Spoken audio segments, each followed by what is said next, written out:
जैसा कि आप स्क्रीन पर देख रहे हैं, यह एक बहुत महत्वपूर्ण प्रश्न है। अवकाश ग्रहण करने वाले साझेदार को देय राशि के भुगतान की विधियां समझाइए। इसके पिछले वीडियो में मैंने आपको यह बताया था कि अवकाश ग्रहण करने वाले साझेदार को देय राशि की गणना कैसे की जाती है। तो ध्यान रखिए, दोनों में अंतर है। उसमें देय राशि की गणना पर प्रश्न है और इसमें देय राशि को भुगतान की विधियों से संबंधित प्रश्न है। तो यदि पिछला वीडियो जिसमें देय राशि की गणना से संबंधित प्रश्न है, यह देखना हो तो डिस्क्रिप्शन बॉक्स में इसकी लिंक दे दी गई है। आइए हम प्रारंभ करते हैं कि एक अवकाश प्राप्त साझेदार को दी जाने वाली राशि का भुगतान किन किन विधियों से किया जा सकता है। तो अवकाश प्राप्त साझेदार को हम निवृत्त साझेदार भी कहते हैं। तो अवकाश ग्रहण करने वाले साझेदार को भुगतान करने के लिए कई विधियां अपनाई जा सकती हैं। भुगतान करने का तरीका आपसी समझौते पर निर्भर करता है। इस स्थिति में प्रायः निम्नलिखित जो विधियां हैं वो प्रचलित हैं।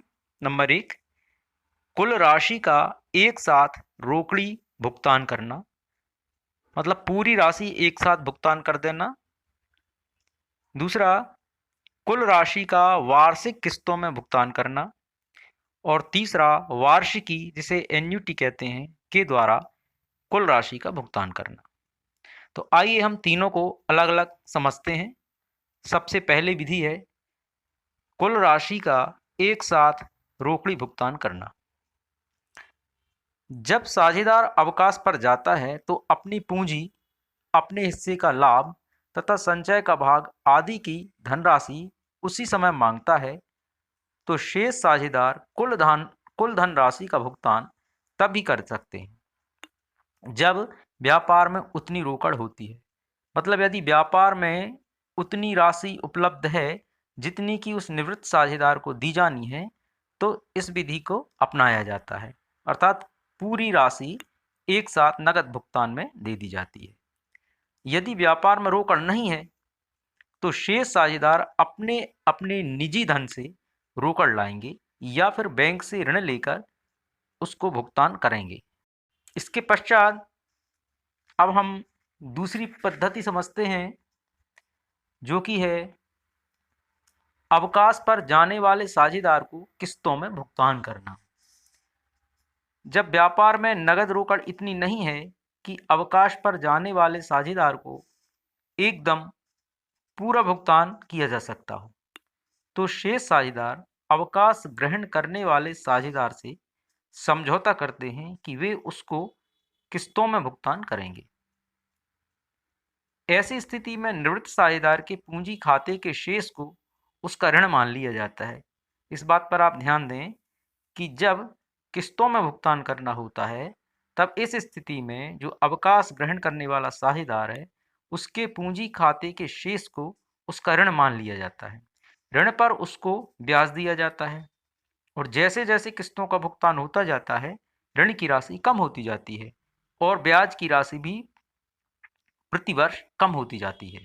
तो यह पद्धति अवकाश पर जाने वाले साझेदार को किस्तों में भुगतान करने की। और इसके पश्चात तीसरी जो विधि है वह है वार्षिकी विधि। मतलब अवकाश पर जाने वाले साझेदार को वार्षिकी के द्वारा भुगतान करना।